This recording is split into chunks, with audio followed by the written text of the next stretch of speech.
저 이제 제2부의 저희가 제3세션인데요. 우리 세션의 주제는 농업 환경 보존 프로그램의 성과 제고를 위한 과제입니다. 그래서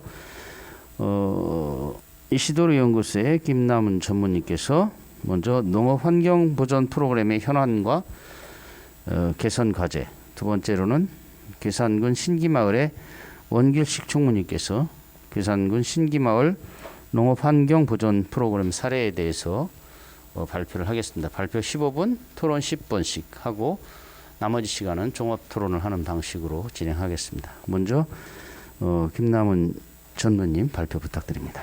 반갑습니다. 저는 농업환경보존 프로그램의 현황과 과제에 대해서 발표를 맡게 된 이시도르 연구소의 김남은입니다. 저는 2020년에 농업환경보존 프로그램 기본계획을 3개 마을을 수립을 했고요. 2021년에는 7개 마을에 현장 지원을 했습니다. 그래서 올해는 더 늘어나 있는 상황이고, 아마 여기에 대한 현장의 사례를 여러 마을을 하고 있는 관계로 발제를 저한테 맡긴 것 같습니다. 오늘 제가 전문적으로 학문적으로 이 연구를 하는 게 아니기 때문에 사례를 중심으로 발표를 하도록 하겠습니다. 자료는 224쪽부터 발표를 하도록 하겠습니다.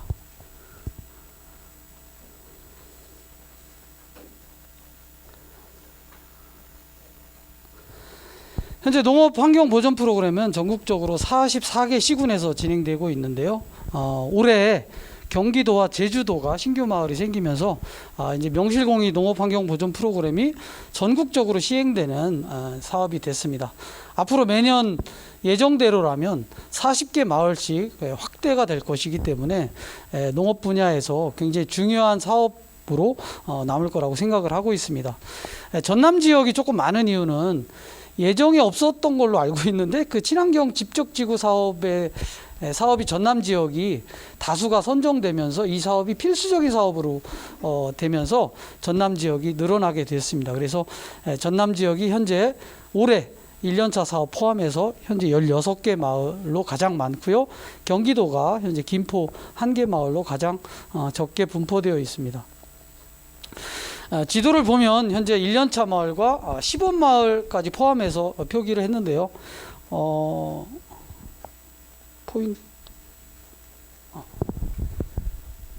특징적인 거로 살펴보면, 물론 경기도가 농촌 지역이 그래도 없는 건 아닌데 현재 1개 마을밖에 없는 그런 상황이고요. 대체적으로 7개, 8개 마을씩이 포함되어 있습니다. 올해 40개 마을이 추가되면서 시군도 확대된 걸로 보여집니다. 다만 뭐 그런 거겠죠. 3년차 마을인 시군이 올해 1년차가 선정된 게 몇 군데 시군이 될까요? 찾아보기 쉽지 않을 텐데요. 그러니까 3년차 마을이 현재 1년차를 다시 됐다는 것은 2년차 마을을 실제 이제 시군 주무관들이 이 사업을 집행을 해봤는데 이거 해볼 만하다. 그래가지고 다시 신청을 한 거겠죠, 그죠? 신규 마을을. 그래서 선정이 됐다고 보면 되겠죠, 그죠? 그런데 공교롭게도 44개 시군 중에 1년차와 3년차가 동시에 있는 시군은 순창군과 청주시와 의성군 3개 시군밖에 없습니다.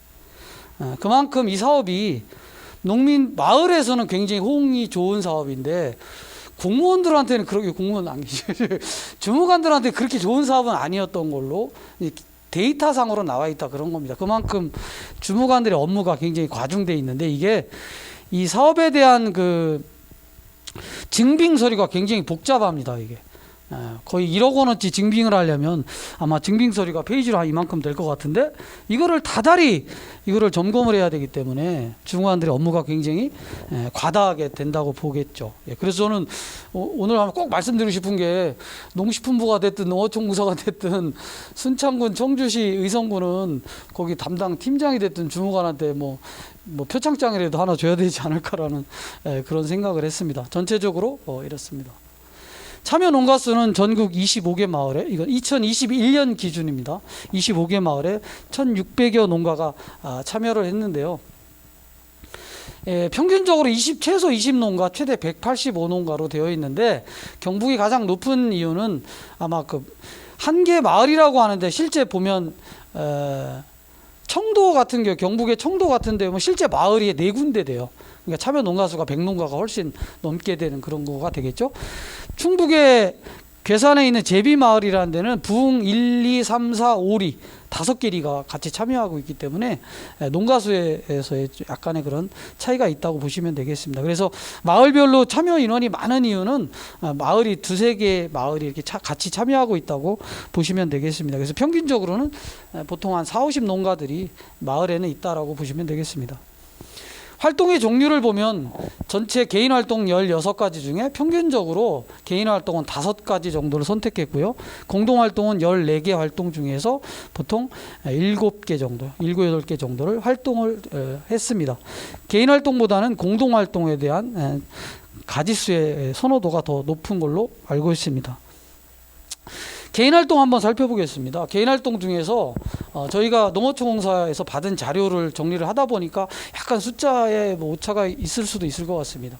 현재 25개 마을에서 완효성 비료라는 것을 완효성 비료, 농업부산물, 논밭에 환원하기, 제초제 없이 잡초 제거하기, 이 3가지 활동은 대부분 마을 주민들이 선택을 합니다. 이 사업은 개인 활동으로서 선택을 하게 되고, 실제 저희들이 증빙을 할 때도 제일 많이 선택되고요. 녹비작물도 많이 선택을 하는데 약간 선택이 요 3개보다 낮은 이유는 녹비의 파종 시기와 이런 것들이 좀 시군마다 차이가 있기 때문에 그렇습니다. 어떤 시군은 파종하는 것까지를 이렇게 허용해주는 시군이 있는가 하면, 이게 가을에 파종하는데 실제 갈아엎는 거는 봄에 갈아엎어야 되잖아요. 그러니까 안 된다고 하는 시군이 있습니다. 그래서 시군마다 약간 차이가 있어서 실제 계획에는 수립이 되어 있는데 집행 단계에서 줄어들었다고 보시면 되겠습니다. 특히 경사진 밭의 종류가 4종류가 경사진 밭에서 활동하는 건데, 강원도의 원주를 제외하고 대체적으로 경사진 밭이 없습니다. 지역에 이렇게 이 사업을 할 수 있을 만한 경사진 밭이 없기 때문에 실제 참여한 비율이 매우 낮다고 볼 수가 있습니다. 그래서 가지수는 굉장히 많은데 실제 농가가 참여할 만한 활동들이 그렇게 많지는 않다라고 보시면 되겠습니다. 특히 이 천적 해충 방지와 태양열 소독, 시설하우스 방충망 설치는 사실은 시설하우스 방충망을 설치한 농가에서 정도 할 수 있는 그런 아주 특수한 활동에 불과하기 때문에 저는 좀 더 개인 활동에서 다양한 활동들이 좀 발굴돼야 된다고 생각이 들고, 경운 채소와 같은 경우에도 아마 많이 더 할 수도 있었는데, 이 작은 이유는 특히 논 같은 데서 경운 채소화를 증빙을 하려면 논을 한 번 정도 경운했다는 정도만 하려면 논의 밑둥을 제거하지 않은 상태에서 노터리 치는 작업을 증빙을 해야지 되는데, 대부분 용역사 계약이 4월달 넘어서 계약을 합니다. 그렇기 때문에 이미 다 노타리가 쳐져 있는 상태에서 계약을 하기 때문에 실제 증빙하기가 어려운 부분들이 있습니다. 어찌됐든 현재 개인 활동의 선호도는 현재 3-4가지 정도에 불과한 실정이고요. 그래서 다른 개인 활동을 참여할 수 있는 것들을 좀 추가적으로 발굴해야 되겠다는 생각을 갖고 있습니다. 공동활동은 오염된 저수지, 영농 폐기물, 생활 폐기물, 생태계 유해 생물 제거, 공동공간 관리 및 청소, 공동공간 꽃과 나무 심기가 주로 활동이 이루어지고 있습니다. 대부분 오염된 그러니까 하천 저수지라든가 이런 부분들이 대부분 마을에 있기 때문에 이 활동에 참여하고 있고요. 영농 폐기물, 생활 폐기물은 실제 이 사업에서 제가 생각할 때 가장 성과가 큰 부분이라고 생각이 듭니다.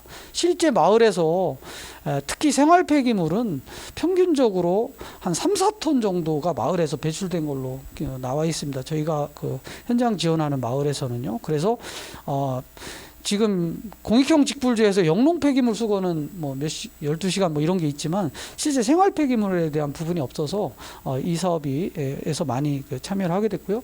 생태계 유해 생물 제거 같은 경우에도 뭐 길가라든가 이런데 있던 뭐 환삼동굴이라든가 가시박 이런 것들을 제거하는데 실제 많이 도움이 됐던 걸로 보여집니다.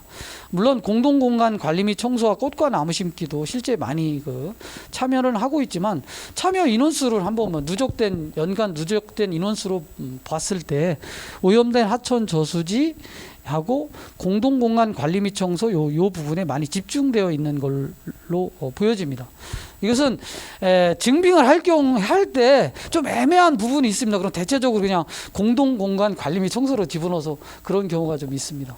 어찌됐든 전체적으로는 공동활동에 대한 선호도가 높은데 최근에 저희가 이 사업이 아까 참 말씀드리려고 하다가 2년 차가 없지 않습니까? 그래서 2년 차가 없다가 지금 3년 차가 생긴 그런 거죠. 2021년에 이 사업이 없어졌었기 때문에 2023년으로 다시 넘어왔는데 2020년에 저도 이 설계를 할 때 논 배수물고가 중요한지 잘 몰랐어요. 저도 마을에서도 그냥 논둑에다가 그냥 비료푸대 하면 편하면 되지 굳이 이거를 하냐라는 의견들도 있었고, 근데 최근에 지금 탄소 중립이니 뭐니 해서 논물을 낮게 유지하고 이런 거 하는 데에는 논 배수물고가 굉장히 필요하다는 생각을 했습니다.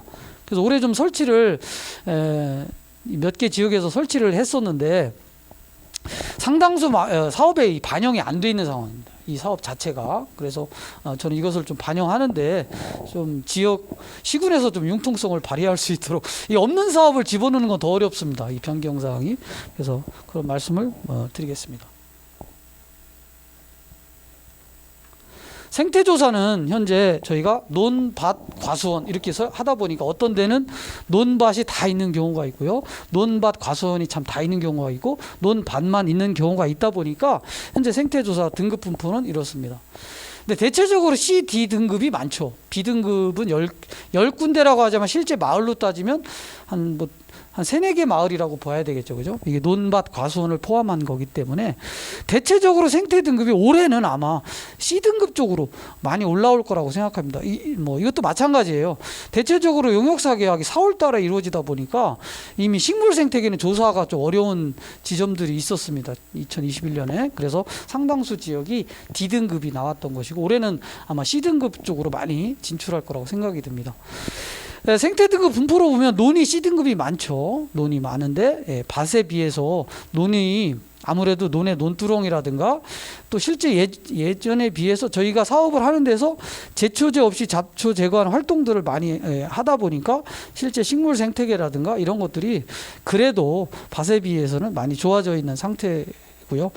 밭은 상대적으로 D등급이 많은 이유는 요즘에 이 저희 밭이 생태조사 기준이 구추밭인데 이 구추밭에 대부분 부직포로 다 씌워놨어요. 그래서 식물 생태계가 없습니다. 거의. 조사를 나가면 식물 생태계가 거의 발견하기 어려울 정도로 이 밭 주변이 대부분 부직포로 덮여 있는 상황입니다. 그래서 밭이 개선되기는 좀 쉽진 않은 그런 부분들도 있을 것 같습니다.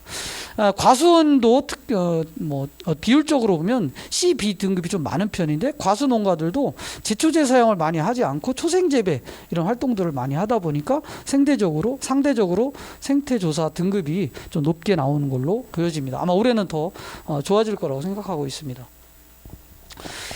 농업 환경의 변화 측면에서 봤을 때 저는 가장 효과가 좋았던 부분이 이 완효성 비료 사용에 따른 비료 사용이 상당히 많이 감축됐다라는 것을 우리가 확인할 수가 있습니다. 물론 농가들한테 기존의 비료 사용량보다 얼마나 감축됐냐 이것을 물어보기는 어려웠는데 객관적 수치 저희가 7개 마을 작년에 7개 마을에서 논 토양에서 유효 인산 성분이 얼마만큼 감축됐나에 대한 평균치입니다. 이게 대체적으로 상당히 많이 줄어드는 걸로 나와 있습니다. 물론 이 전에 조사했던 필지에서 조사 시점이라든가 이게 이 당시에는 공무원들이 조사를 했던 거고요, 그죠? 사업 신청할 당시기 저희들이 조사를 한 부분들 있고 다른 조사를 한 부분들도 있는데 어찌됐든 수치상으로 많이 유효인산 부분이 감축이 됐고요.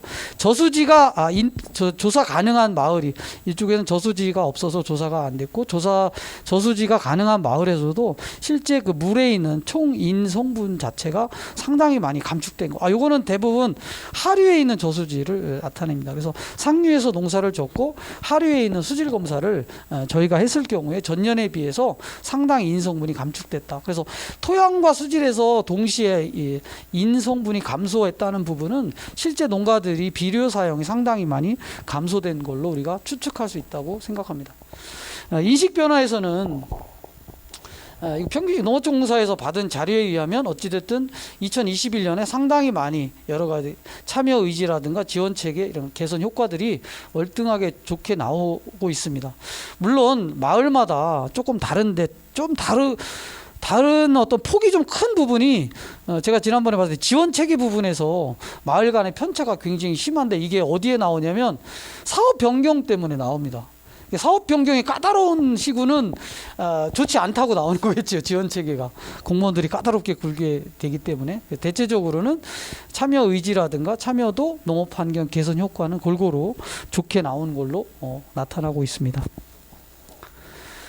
저희가 그 개선할 그 몇 가지인데 자료에 지금 했던 것은 일단 친환경 농업 직불제 개선을 병행해야 된다는 부분이 이 사업이 공교롭게도 친환경을 하고 있는 농가에게는 좀 불리한 사업입니다. 역설적으로 예를 들면 제일 많이 선택하는 사업 중에 완효성 비료 사업인데 이 완효성 비료 자체가 유기농 인증 농가에게는 활용이 안 되죠. 참여할 수가 없습니다. 이 사업 자체가. 그리고 제초제 없이 잡초 제거하기는 원래 안 하던 거였기 때문에 중복 지원이 된다고 해서 이 사업도 안 됩니다. 특별히 또 녹비 작물 같은 경우에도 3년에 한 번씩 녹비를 해야 되는 부분들이 있어서 대체적으로 넣지 않습니다. 이걸 3년을 또 따져야 되기 때문에 넣지 않습니다. 그러다 보니까 친환경을 하고 있는 마을에서는 오히려 이 사업 자체가 개인 활동을 50%까지 늘린다는 거는 특히 이번에 집적지구 같은 경우에는 이거를 1년차 계획 수립할 때 굉장히 어려움이 있을 거라고 생각이 됩니다.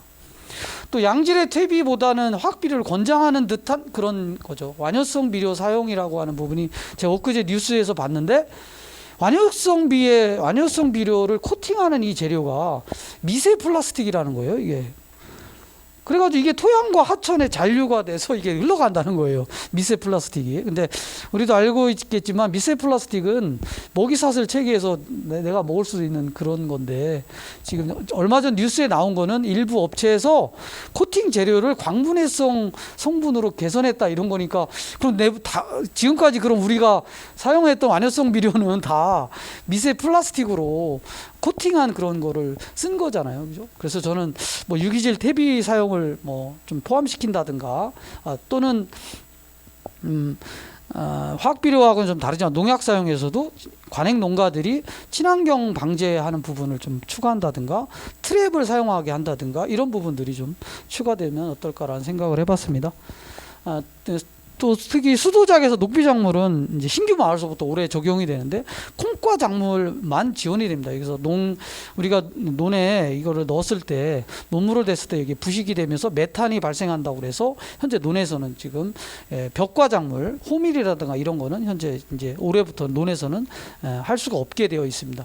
근데 우리 친환경에서는 농업에서는 녹비 작물을 권장하고 있는데 이 농업 환경 보존 프로그램에서 실제 뭐 불인정이라고 하기까지는 그렇지만 어쨌든 콩과 작물을 선택하고 메탄 저감에 대한 활동을 하는데 대체적으로 이런 활동을 하고 있기 때문에 콩과 작물을 권유해야 되는 뭐 그런 상황인데 어쨌든 친환경 농업과는 약간 배치되는 부분이 있다는 뭐 그런 거고요. 지금 저희가 사업이 보통 한 4월쯤에 올해는 1년차는 뭐 더더군다나 거의 9월이나 10월 돼서 계약을 해야 되는 상황이고요. 일반적으로는 4월 달에 계약을 해서 12월 달에 마무리가 되는데 농민들은 교육을 그냥 농한기 때 했으면 좋겠다라는 그런 의견들이 많이 있습니다. 겨울철 이런 때 했으면 좋겠다. 그러니까 저희가 계약을 좀 빨리 하게 한다든가 아니면은 1년차 마을, 2년차 마을 연속성을 갖게끔 현장 지원 조직을 선정하게끔 한다든가 하는 그런 방법을 통해서 겨울에 농사가 시작되기 전에 이런 다양한 교육들이 좀 진행될 수 있도록 개선되었으면 하는 그런 생각을 갖고 있습니다.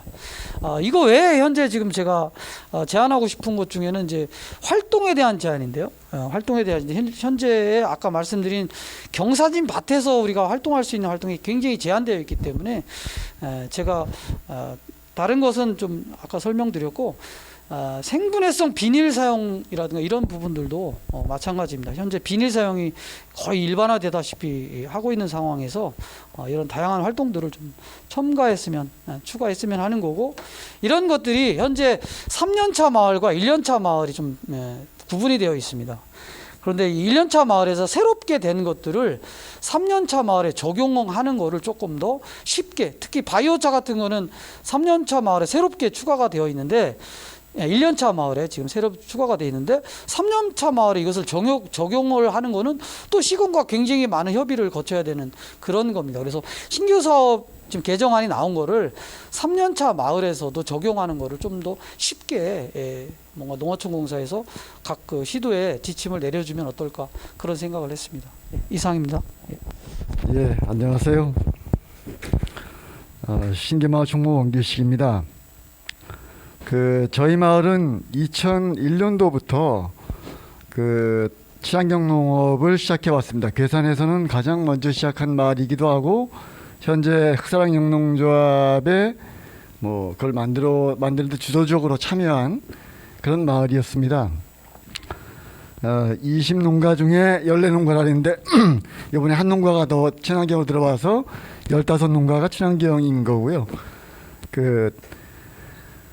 저희가 이런 활동을 해오면서 주로 개별 농가별로 친환경 영농을 많이 해왔어요. 도시 소비자들과의 교류도 굉장히 많이 해왔고, 이렇게 한 20여 년간 활동을 해오면서 다들 문제의식이 좀 생겼습니다.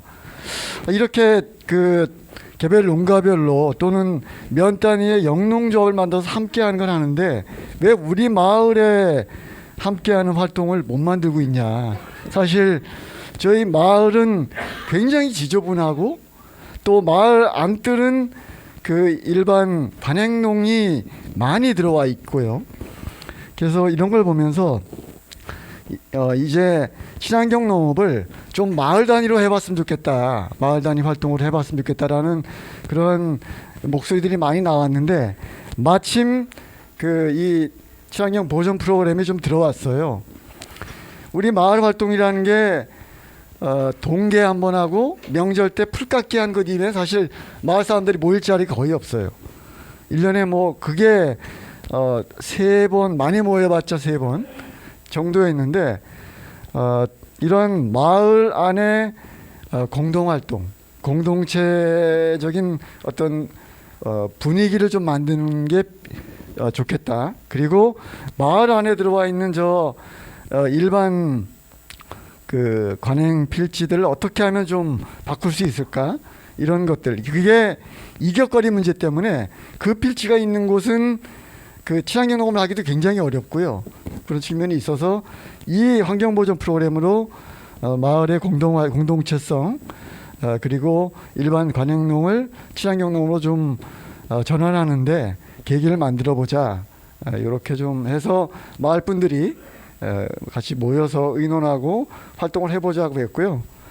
일단 마을이 각각 개별 농가들이 농사 일정에 너무 바쁘다 보니까 아주 지저분했어요. 그걸 어떻게든 개선하자고 한 게 이제 이러한 마을 분들이 굉장히 열심히 하셨어.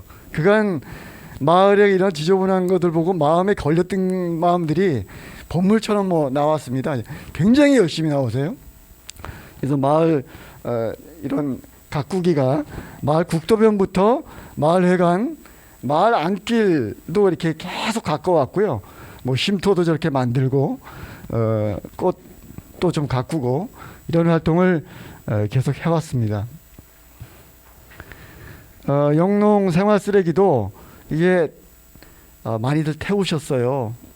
그래서 비닐은 저희가 모아서 처리하는 건 계속 이루어졌는데, 이건 이제 모아놓으면 우리 마을에 거의 유일한 수입이었죠.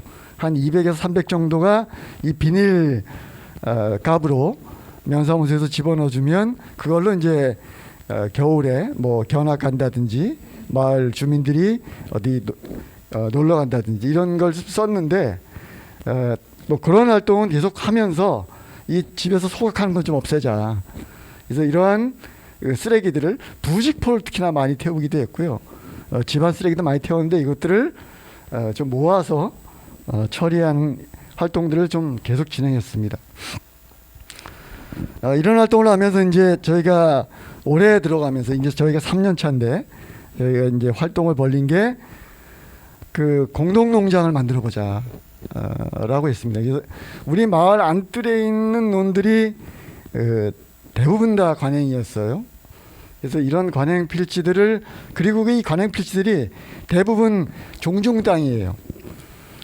그래서 마을 단위로 움직이니까 이 종중 땅을 그 기존에 하던 분들에게서 우리 마을로, 가물며 신기 마을회로 바꾸게 되고, 그 논을 저희가 함께 농사 짓고 있습니다. 그래서 뭐 같이 논둑도 새로 만들고 농수로도 새로 파고 생태 둔봉도 파고, 한 이게 2,400평 정도 이번에 새로 조성한 논이고요. 그래서 싹 새로 좀 정비를 하고, 심은 벼들은 저희가 토종벼를 심었어요.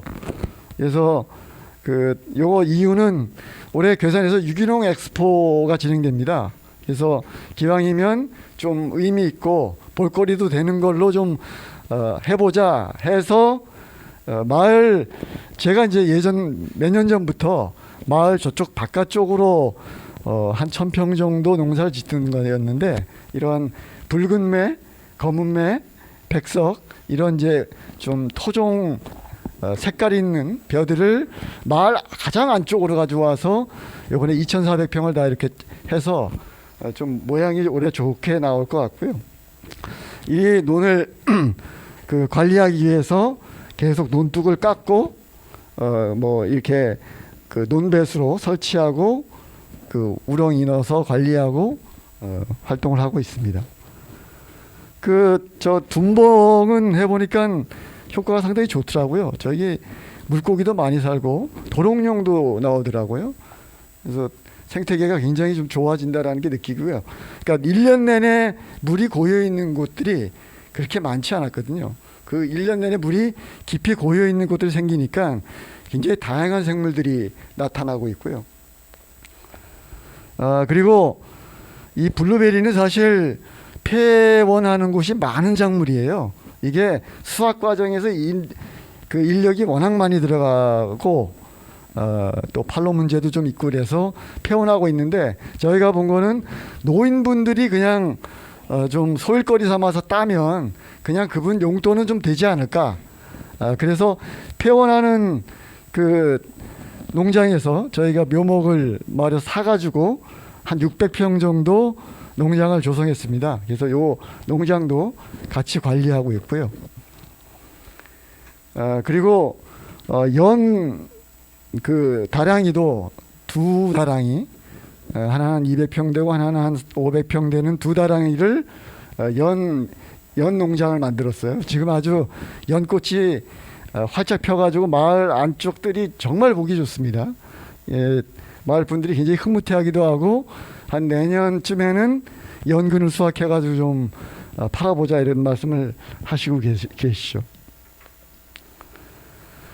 그 마을 이런 활동을 하면서 굉장히 그 활동이 늘면서 마을 모임도 잦아졌어요.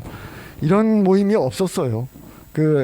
한다면 겨울철에 동계 때 그냥 국밥 하나 끓여 먹고 끝냈는데, 이제 뭐 철렵도 하고 복날에 요번에 초복에 모여서 삼계탕도 먹고 그 윷놀이 행사도 하고, 이런 마을 사람들이 가장 요번 활동 농업 환경 보존 프로그램을 하면서 마을 분위기가 너무 좋아졌다.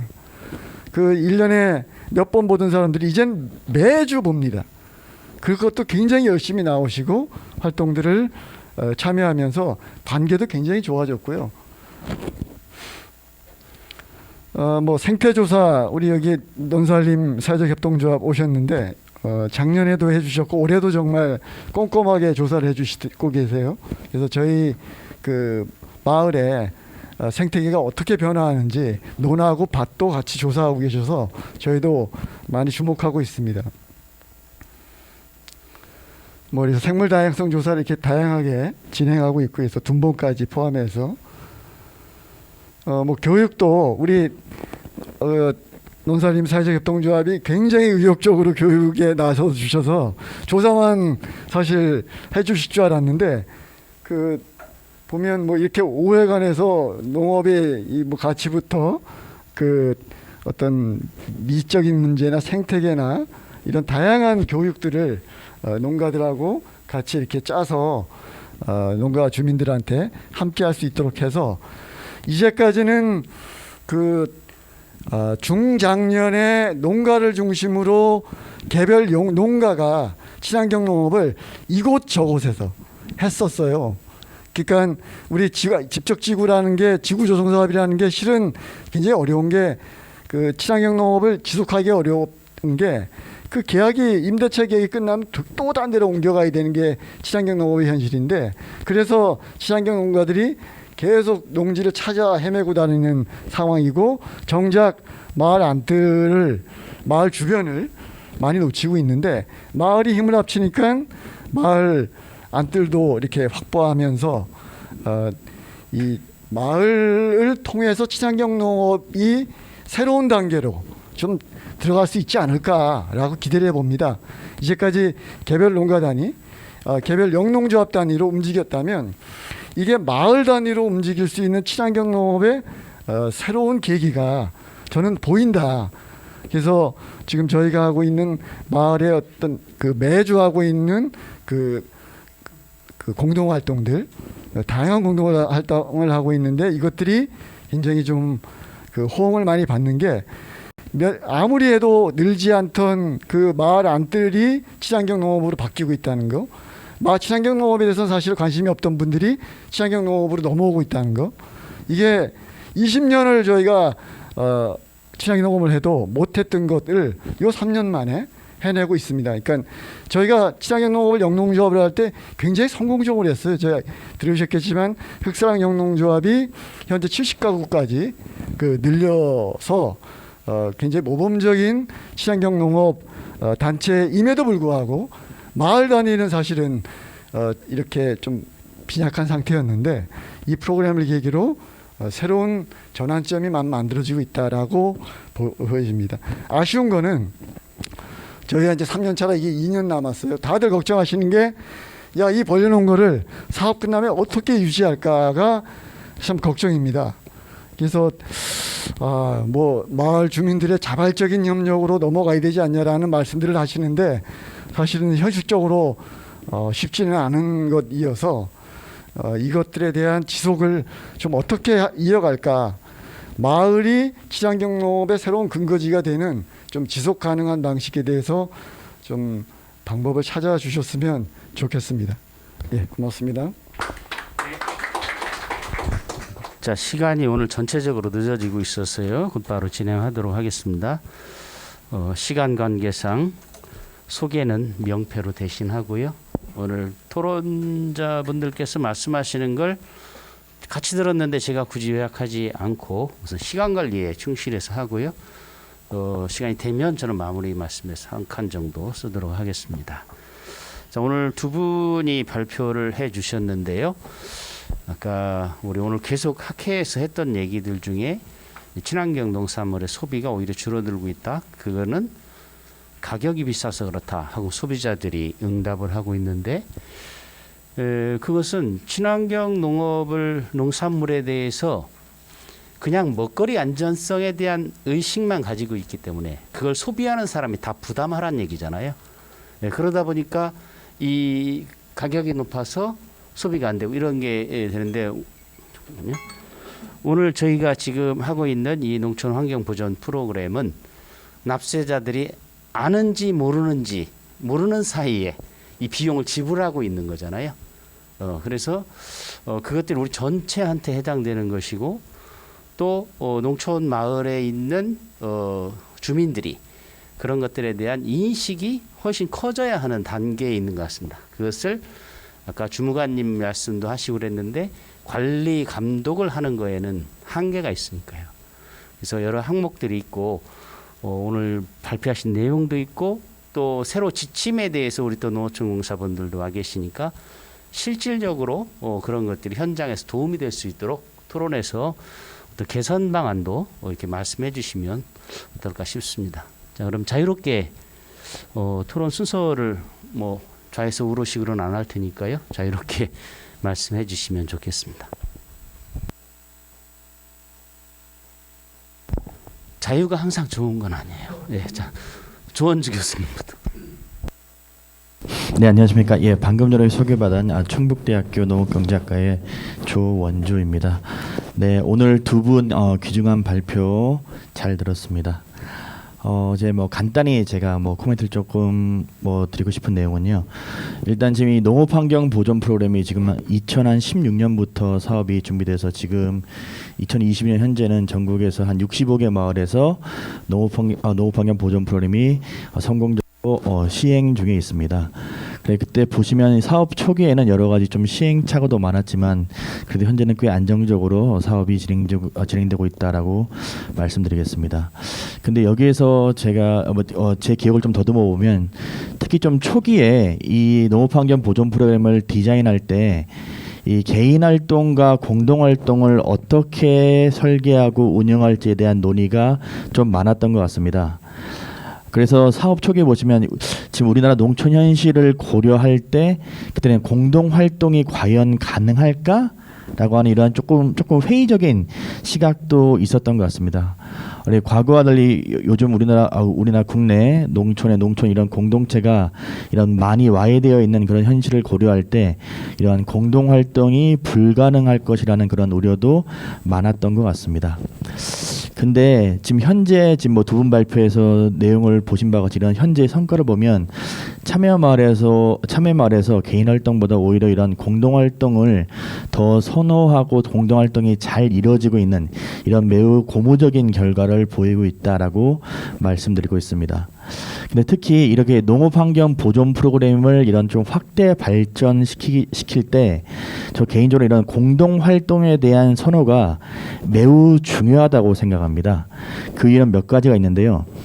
첫 번째는 이렇게 개별 활동보다는 공동 활동을 했을 때 이러한 사업에 좀 이런 가시적인 성과를 마을 사람들이 체감할 수 있다라고 우리가 말할 수 있겠습니다. 그래서 이러한 농업환경 보존 프로그램은 기본적으로 농업인의 영농 활동을 바꿔서 긍정적인 환경 생태계 서비스를 제공하는 이른바 뭐 소프트웨어 사업이기 때문에 마을 사람들이 이런 성과를 체감할 수 있는 공동 활동이 이런 농업환경 보존 프로그램을 유지할 수 있는 중요한 원동력이 될 수 있다라고 말할 수 있겠습니다. 그리고 두 번째로 이러한 제가 생각하는 공동활동의 중요한 이유는 이런 농업환경 보존 프로에서 실시하고 있는 이러한 공동활동이 마을 공동체를 일정 부분 복원시킬 수 있는 이러한 좀 마중물 역할도 할 수 있을 것이라고 생각합니다. 그리고 기본적으로 농업환경 자원이라고 하는 것이 기본적으로 개인 또는 필지 단위에서 이러한 환경 친화적인 활동을 할 때보다 적어도 마을 단위에서 농업인들이 공동활동이라는 이러한 집합행동을 통해서 관리될 때 보다 이러한 긍정적인 환경 생태 서비스가 더 많이 제공될 수 있기 때문에 이러한 농업환경 보존 프로그램에서 이러한 공동활동이 가지는 중요성을 다시 한번 우리가 깨달을 수 있다라고 생각을 합니다. 그런데 이 점에서 우리가 앞으로 이러한 농업환경 보존 프로그램을 확대 발전시켜 나가려고 하면 여기서 우리가 한 가지 조금 교훈을 얻어야 된다고 생각하는데요. 지금 여기 오늘 발표해 주신 여기 뭐 신기마을 여기 원길식 총무님 같은 이러한 굉장히 조금 뭐라고 할까요? 좀 활동적이고 이러한 조금 마을에 좀 이러한 구심점 역할을 해줄 수 있는 이러한 훌륭한 활동가 분들이 계신 마을 같은 경우에는 이러한 농업환경 보존 프로그램이 잘 운영되는 반면 이게 조금 구심점 역할을 할 수 있는 분들이 조금 부족하거나 이러한 좀 상황이 여의치 않은 마을에서는 이러한 농업환경 보존 프로그램이 잘 운영이 되지 못하는 그러한 경우도 발생하는 것 같습니다. 그래서 이러한 농업환경 보존 프로그램을 좀 더 확대 발전시키기 위해서는 어떻게 하면 이런 마을에 이러한 구심점 역할을 할 수 있는 활동가 또는 리더들을 우리가 양성하고 이분들에게 도움을 줄 수 있을지에 대해서 다시 한번 고민하는 것이 농업환경 보존 프로그램을 확대 발전시키는 중요한 어떤 역할을 하지 않을까라고 생각합니다. 이상입니다.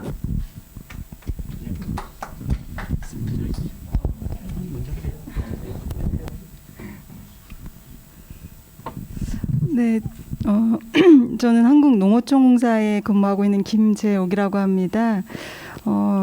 아까 발표하시면서 농업환경 보존 프로그램의 지침 개정에 왜 농어촌공사 얘기를 하지 이렇게 좀 의아해하실 수도 있으셨을 것 같은데요. 이제 올해부터 저희 농식품부와 같이 그 지자체하고 중앙정부 그리고 또 현장에 좀 가교 역할을 할 수 있도록 저희 농어촌공사에서 전문 지원 조직 역할을 좀 하게 됐습니다. 그러다 보니까 이제 농식품부와 함께 지침 개정도 하고 현장의 목소리도 듣고 이러다 보니까 이제 저희가 아무래도 현장 지원 조직하고 연락을 많이 하다 보니까 저희가 지침을 개정하는 것처럼 이렇게 오해하실 수는 있을 것 같은데요. 저희는 중앙 정부하고 상의를 해서 현장의 목소리를 전달하고 필요성이나 전문적인 분야를 지원을 하고 있는 역할을 하고 있습니다.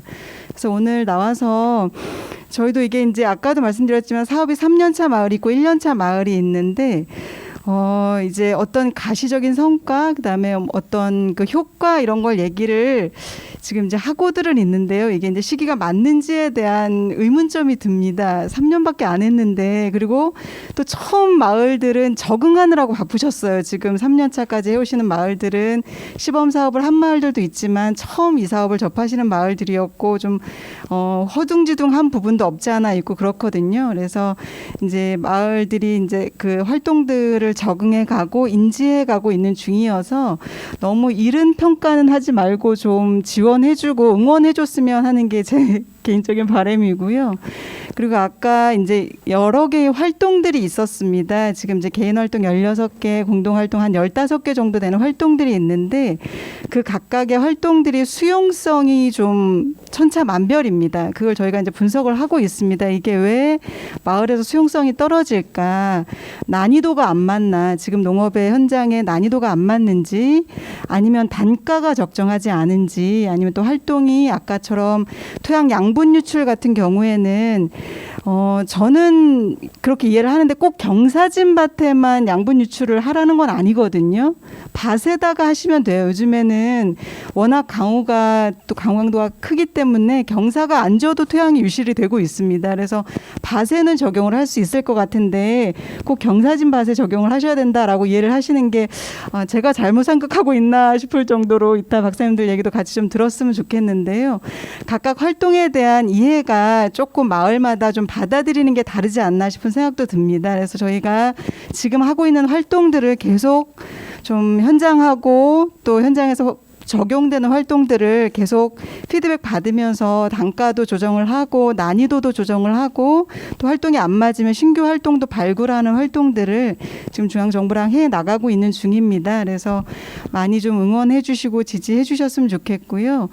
이제 한 가지 부탁드리고 싶은 거는 이 사업이 계속 이제 지속되려면 어떻든 예산 당국에서 이 사업에 대한 효과를 인정을 해주고 이 효과가 있어서 계속적인 지원이 돼야 되는데 그러려면 계속 이 사업의 효과를 가져오라고 합니다. 과연 이 사업의 효과가 뭐냐라고 계속 문의를 하시는데요. 이제 아까도 말씀드렸지만 공동체가 활성화되는 부분 굉장히 많은 이득 마을의 현장에 좋은 효과들이 있습니다. 하지만 이것들을 어떻게 계량화해낼 수 있는 방법들도 이제 과학자들이 고민을 하고 있는 중인데요. 이제 그 중에 하나가 저희가 생태 지표를 좀 과학적인 방법으로 좀 우선은 저 지표는 완벽하지 않습니다. 절대 완벽하지가 않고요. 저 지표는 어떻게 보면 과학자들이 연구를 해서 이게 이런 기준을 가지고 평가를 하겠습니다라고 만든 게 아닙니다. 우선 기준을 먼저 만들고 현장에 적용을 해보고 계속 수정을 해가는 과정이기 때문에 저 지표가 평가한 게 절대 지표가 아니라는 걸 꼭 좀 이해를 해주셨으면 좋겠습니다. 여기 같이 다 사업을 하시는 분들도 계시고 이렇기 때문에요. 그 지표는 계속 연구자들이 같이 연구를 해가고 인식도도 마찬가지입니다. 인식도도 마찬가지이기 때문에 우선 그런 과정들을 거쳐서 이 사업을 평가하는 지표들을 만들어가고 있는 중입니다. 그래서 그런 부분들도 현장에서도 같이 아까 말씀하신 이런 공동체 의식이 강화되는 부분은 저도 잘 한번 그 기입을 해서 한번 이게 좀 감동적으로 와닿을 수 있게끔 작성을 해봤으면 좋겠다는 생각이 들더라고요. 그래서 굉장히 중요한 부분이기 때문에 그런 부분들도 같이 좀 고민을 해주셨으면 좋겠고 이제 뭐 저의 생각이긴 합니다만 저희가 현장에서 이렇게 오늘 총무님이 말씀해 주신 이야기를 들을 만한 기회가 많지 않았습니다. 그래서 반드시 올해는 연말에는 한 25개 마을들 하신 이런 어떤 사례 발표 같은 걸 들어서 저희가 현장에서 어떤 일들이 벌어지고 있고 또 어떤 활동들이 이루어지고 있고 이런 것들을 한번 들어볼 수 있는 기회를 꼭 만들었으면 좋겠다는 생각을 했고요. 조금 강론적으로 하나만 더 제가 말씀을 드리고 마치려고 하는데 아까 우리 그 김남은 이사님께서 유효 인산하고 총인 농도가 굉장히 아주 보기 좋게 감소하는 그래프를 보여주셨는데 그 그래프가 너무 효과가 좋게 나와가지고 그거는 다시 한번 좀 검토가 돼야 되지 않을까 싶은 생각이 듭니다. 그러니까 총인 농도가 0.04까지 줄어드는 거는 굉장히 고도 처리를 해도 쉽지 않은 그런 현상이어가지고요. 그런 데이터들은 조금 이제 좀 다시 한번 좀 중간 과정을 거칠 수 있으면 좀 공개될 때 한번 좀 다시 한번 검토를 해주실 수 있으면 좋겠다는 말씀을 드리면서 제 이야기는 마치도록 하겠습니다. 예, 그렇고요. 그러는 사이에 회장님한테 다시 지령이 떨어졌어요. 굳이 5시 50분까지 안 끝내도 된다. 더 해라. 예, 다른 쪽에서 늦어지나 봐요. 그래서 뭐 형식을 정해놓고 하는 건 아니니까 앞에 계신 분 중에서도 바로 나온 얘기에 대해서 하실 얘기가 있으면 이렇게 하는 방식으로 토론을 했으면 좋겠습니다. 언제든지요. 손 들어주세요. 예, 일단 예, 이관열. 예, 충남연구원 이관열입니다. 불러주셔서 감사하다는 말씀드리고 또 농업 환경 보존 프로그램을 가지고 토론할 수 있다는 어떤 기쁨을 또 느끼게 해주셔서 감사하다는 말씀드리겠습니다. 농업 환경 정책의 효과에 관련된 다양한 연구 논문들이 있었어요. 한 200편 정도가 EU 학회지에서 검토되었는데 공교롭게 반은 효과가 있다고 이야기하고 있고 반은 효과가 없다고 이야기하고 있습니다. 그게 이제 효과를 검증하기 상당히 이제 곤란하기 때문에 발생하는 문제인 것 같습니다. 특히 수질과 관련된 부분에서는 대부분 인과성을 밝히기 어렵다라는 어떤 그런 측면이 있었습니다. 앞에서 말씀하셨습니다. 김재욱 차장님께서 말씀하셨는데 농업환경보존 프로그램의 효과를 가지고 정책을 확대할 것이냐라는 부분에 대해서 접근을 하게 되면 조금 자가당착할 수 있는 부분이 있기 때문에 여기서 이야기하는 뭐 수질 개선, 토양 개선, 뭐 생물 다양성 이런 형태도 상당히 중요하지만 어떻게 보면 농민의 농업 환경 의식 변화가 상당히 중요하지 않느냐라는 생각이 듭니다. 그래서 이제 우리가 자연과학적인 어떤 평가에 관련된 효과 검증에 관련된 부분은 조금 다른 형태도 이야기한다면 농민들의 농업 환경 의식 변화들 1차적으로 조금 사업 전후 그리고 결과 이게 반드시 이제 전후 비교를 하려면은 사업 효과를 비교하려면은 사업을 한 곳과 하지 않은 곳 그리고 시작 전과 후에 조금 어려운 이야기일 수 있습니다만 디퍼런스적 관점에서 검토가 돼야 되기 때문에 그런 형태의 디자인을 좀 해주셨으면 좋겠다라는 생각이 들고요. 농업환경 보존 프로그램과 연계돼야 될 사업과 상충돼야 될 사업에 대해서 조금 검토가 필요하지 않느냐라는 생각이 듭니다. 오늘 말씀하신 것처럼 친환경 농업 직접지구나 경관직불금 그리고 환경부에서 하고 있는 생태계 보존 지역과 같은 사업들은 우리가 연계시켜서 어떻게 시너지 효과를 극대화시킬 것이냐라는 형태의 고민들이 좀 필요하고 농식품부에서 지금 계속 진행하고 있는 비료 지원 사업이나 각종 투입자재 지원 사업에 관련돼서는 해당 지역에서 그런 사업들이 행해지지 않고 그 사업들이 다른 형태로 농가에 지원될 수 있도록 전환해주는 그런 것들이 필요하지 않는가라는 생각이 들고요. 세 번째는 프로그램의 고도화와 다양한데요. 지금 이제 5년 차가 올해 끝나고 나면은 그 다음 이제 최초 시작했던 그 지역들은 끝나게 됩니다. 어떻게 할 거예요? 5년 뒤에 연계시킬 수 있는 프로그램은 지금부터 고민을 해줘야지 5년 뒤 12월 말에 끝났을 때 내년도에 연결할 수 있는 부분이 나온다는 거죠. 그래서 지금 조금 많은 시간들이 지났습니다만은 5년 이후에 사업이 종료되는 지역을 어떻게 할 것이냐라는 부분이 조금 고민돼야 되고 프로그램의 다양화에서 본다면 지금 상당히 논 중심의 형태의 사업이 진행되어 왔습니다. 우리 농업에서 밭의 문제 상당히 중요하거든요. 그래서 한국적인 특수한 상황에서 논농업의 그 가치를 중심으로 했던 측면은 당연한 거예요. 그런데 농업환경 보조 프로그램을 조금 고도화 업그레이드시킨다는 측면에서는 밭과 관련된 프로그램을 어떻게 도입할 것이냐, 그리고 재배 작물을 어떻게 다양화할 것이냐. 앞에서도 그 계산에서 케이스 보면 토종배 이야기 안 했는데 토종배 하셨어요. 왜 농업환경 프로그램을 하다 보면 자연스럽게 작물 다양화를 할 수밖에 없거든요. 그래서 그런 프로그램들이 빠졌는 부분 어떻게 할 것이냐라는 고민도 좀 필요하고, 지금 우리가 정책적에서 배제했습니다만은 이게 환경 정책이라는 측면에서 본다면 규모의 경제가 절대적으로 필요하거든요. 그래서 공간적으로 면적을 어떻게 연결시킬 것인지 아니면 대농 프로그램을 어떻게 도입할 건지에 대해서도 한번 좀 고민을 해봐야 되는 것이 아니냐라는 생각이 듭니다.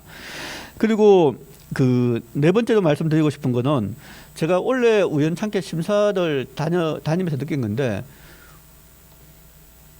농촌 마을 종합개발 사업하고 농촌 마을 사업하고 뭐가 다르지? 이런 고민들이 되게 많이 들었어요.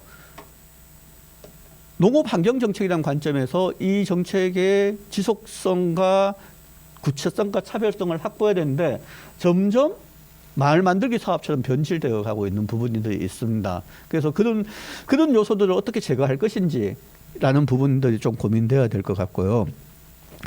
저희들이 그 과거에 이거 한번 해보니까 성과가 이제 어느 정도 나타나면 농민들이 의식이 변하시면서 직거래라든지 친환경 농업이라든지 뭐 이런 형태들을 하시게 되거나 원하게 돼요. 도농 교류를 하게 되거나 뭐 이런데 그에 대한 컨설팅이 전혀 이루어질 수 있는 부분이 없어요. 그래서 농업환경정책 프로그램을 한 3년 정도 진행하고 나면 분명히 의식적인 변화 때문에 새로운 활동 영역들을 요구하셔요. 그러면 거기에 대한 컨설팅을 어떻게 지원해 줄 건지에 대한 부분도 조금 고려돼야 되지 않는가라는 생각이 듭니다. 그리고 이제 그 지금 프로그램에서 보면 리스트에 있는 사업들만 골라서 이렇게 하게끔 되어 있잖아요. 근데 이제 그것도 중요하지만 전문가가 현장에서 이 마을의 농업 환경 정책을 개선하기 위해서는 필수적으로 필요한 부분도 있어요.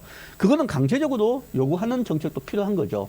그래서 사업 발굴을 탑다운식으로 하는 것도 있고 바텀업식으로 하는 것도 필요하다는 거죠. 대신에 탑다운식으로 사업을 발굴해서 진행하는 경우는 단가를 높여서 농민들의 수용성을 제고시키는 전략들을 조금 해야 되지 않느냐라는 생각이 듭니다. 그래서 지역과 연계된 특색 있는 사업 발굴들이 좀 이루어졌으면 좋겠다라는 그런 생각이 들었습니다. 그리고 이제 사업 시기들 마지막으로 좀 말씀드리고 싶은 거는 사업 시기가 1월부터 12월까지잖아요. 그런데 이제 이 정책 같은 경우는 결국은 3월부터 2월까지도 진행돼야 되는 부분들이 있거든요. 그 겨울 환경 프로그램들이 있습니다. 그 지금 우리가 보면 농업은 작물이라는 특성도 있지만 계절적 특성도 있습니다. 그래서 겨울에 농업 환경을 어떻게 개선할 건지 상당히 중요한 부분이거든요. 그러면 우리가 1월, 2월 달에 환경 정책도 상당히 중요한데 그 부분들이 조금 이렇게 그 중요도가 떨어지는 부분들이 있는 거죠. 그래서 정책의 그 집행 기간을 3월부터 2월까지도 조금 변화시켜야 될 필요성이 있지 않는가라는 생각이 듭니다. 오랜만에 말씀드리게 돼서 좋았습니다. 감사합니다. 제가 좀 이게 사회를 매끄럽지 못해서 이 발표제에 대한 질문이나 토론이 아니고 각자 지금 발표를 또 하시게 됐는데 마저 그렇게 하시고 그러고서 토론으로 다시 전환해 가겠습니다. 저는 홍성군 친환경 농업협회에서 일을 하고 있는 김영규라고 합니다. 저는 10분 맞춰서 얘기하는 게 너무 어려울 것 같아서 사전에 좀 이게 정리를 좀 해왔어요. 그래서 정리한 걸 좀 읽는 쪽으로 할 텐데 앞서서 지금 발제나 토론에서 이미 또 해소가 됐거나 아니면 새로운 의견들이 이제 저도 이제 그 전에 못 들었던 의견들을 또 새로 듣기도 했습니다만 일단은 읽어보겠습니다. 그 이제 저는 이제 농민 단체에 소속해 있지 않습니까? 그래서 그 관점에서 보면 그 한국 유기농업의 시작지이고 동시에 메카로 불렸던 홍성도 역시 지금 심각한 친환경 농업의 위기를 겪고 있습니다. 불과 10년도 안 되는 사이에 농가수가 반토막이 났고요. 면적도 3분의 1이 줄어들었습니다. 그런 상황에서 현장에 들어가 보면 고령화로 인해서 다시 친환경 농업을 시작하거나 늘릴 수 있을 가능성은 거의 손톱만큼도 찾아보기 힘들 정도에 있습니다. 신규 귀농자가 있기 전에는 말입니다. 그런가 하면 자재만 바꾼 친환경 농업의 관행화로 그 양분의 과다 집적에 따른 토양 및 수질 오염도 관행 농업 못지않게 나타나고 있는 게 솔직한 현실입니다. 우리가 계속 같이 얘기하고 있는 전 지구적인 환경 위기 극복을 위해서도 그렇지만 친환경 농업 자체로서도 이제 대전환이 필요하다고 저희들은 생각하고 있고요. 기존의 인증을 받아서 친환경 농업을 하시던 분들도 생물 다양성과 농업과 환경을 조화시켜서 농업 생산을 지속 가능하게 하는 농업이라는 원래의 유기농업의 본령으로 돌아가야 하고 그런가 하면 전체 농업이 환경 친화적인 농업으로 전환하는 것이 지금 현 시대의 가장 중요한 일이라고 봅니다.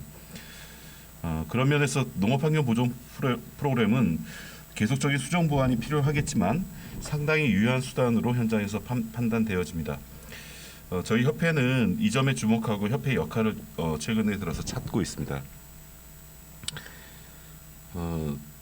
그런 면에서 보자면 선도적인 그렇지만 전체 농업의 한 5%밖에 되지 않는 친환경 농업, 친환경 인증 농가의 백걸음을 보호하면서도 전체 95%를 차지하는 과대 농업 농가의 환경 친화적인 한 걸음을 이끌어내는 일 역시 저희 협회의 소임이라고 자임하기 시작한 겁니다.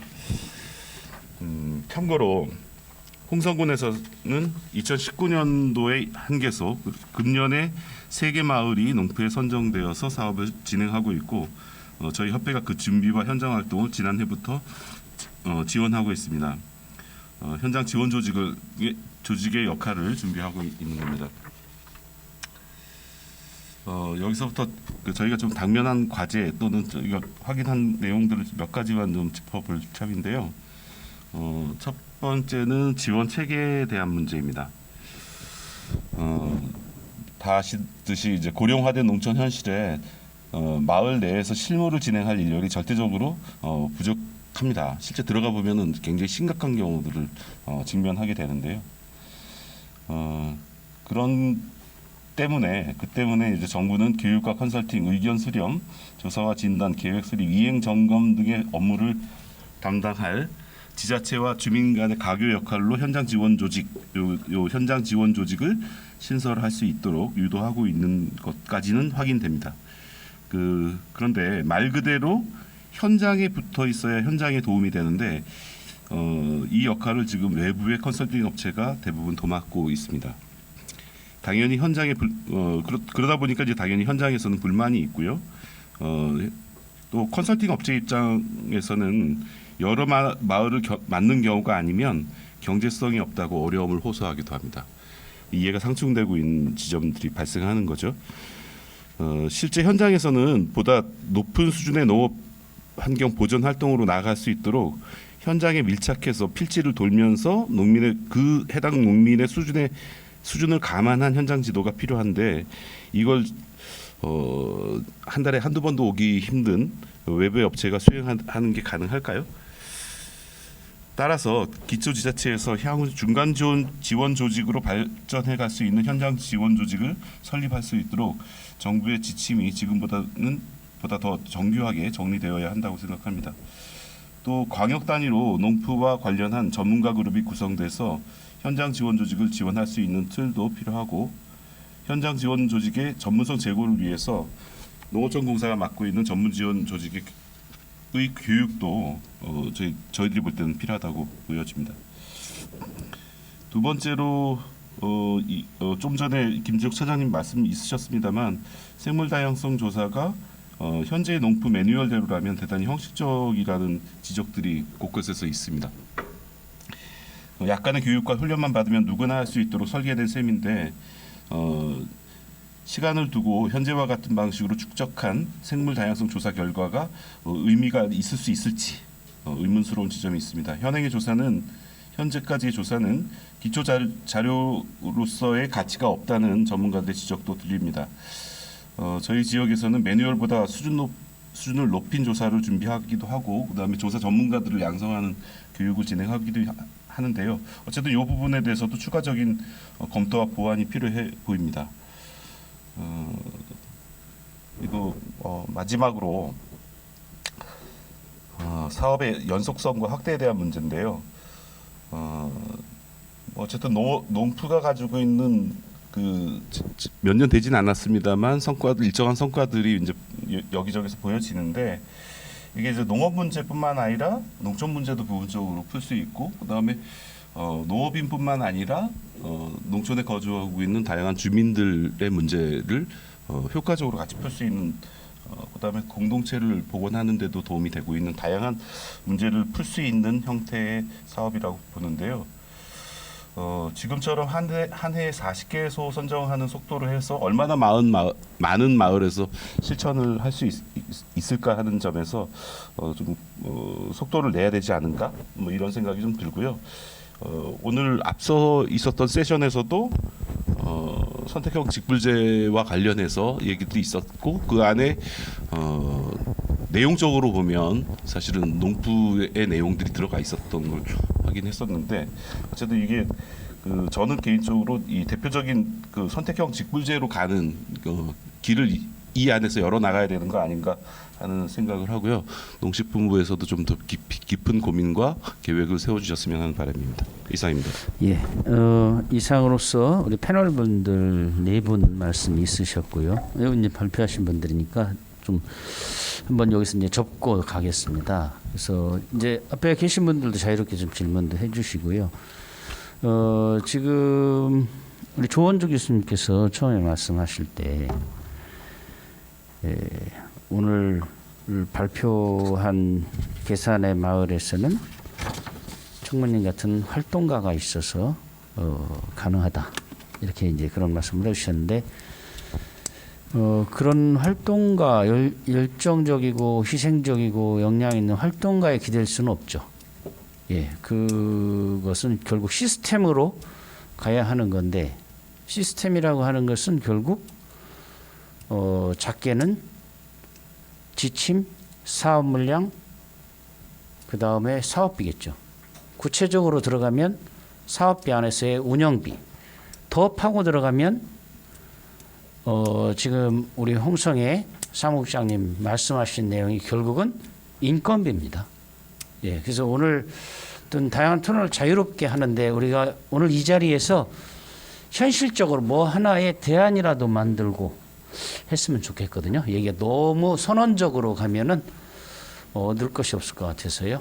예, 오늘 우리는 소주제니까 여기에서 좀 뭐 제가 뭐 인건비를 가지고 얘기하자고 제안 드리는 것은 아닌데요. 예를 들자면 그렇습니다.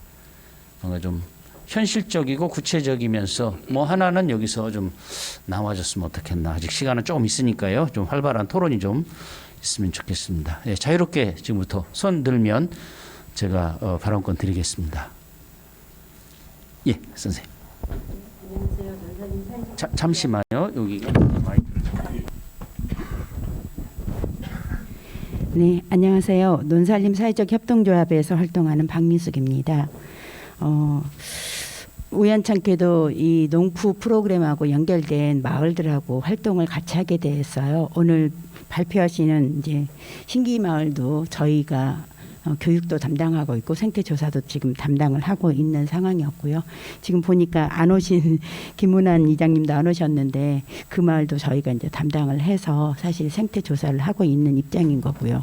그다음에 홍성 마을들도 거긴 교육보다는 생태조사에 좀 초점을 두고서 지금 활동을 하고 있습니다. 그래서 거기에 따라서 저희가 부족했던 부분과 이걸 통해서 이게 꼭 이루어졌어야지 되는데 이게 안 이루어지고 있구나라는 거에 대한 대한 질문을 김지옥 처장님께 잠깐 여쭤보도록 하겠습니다.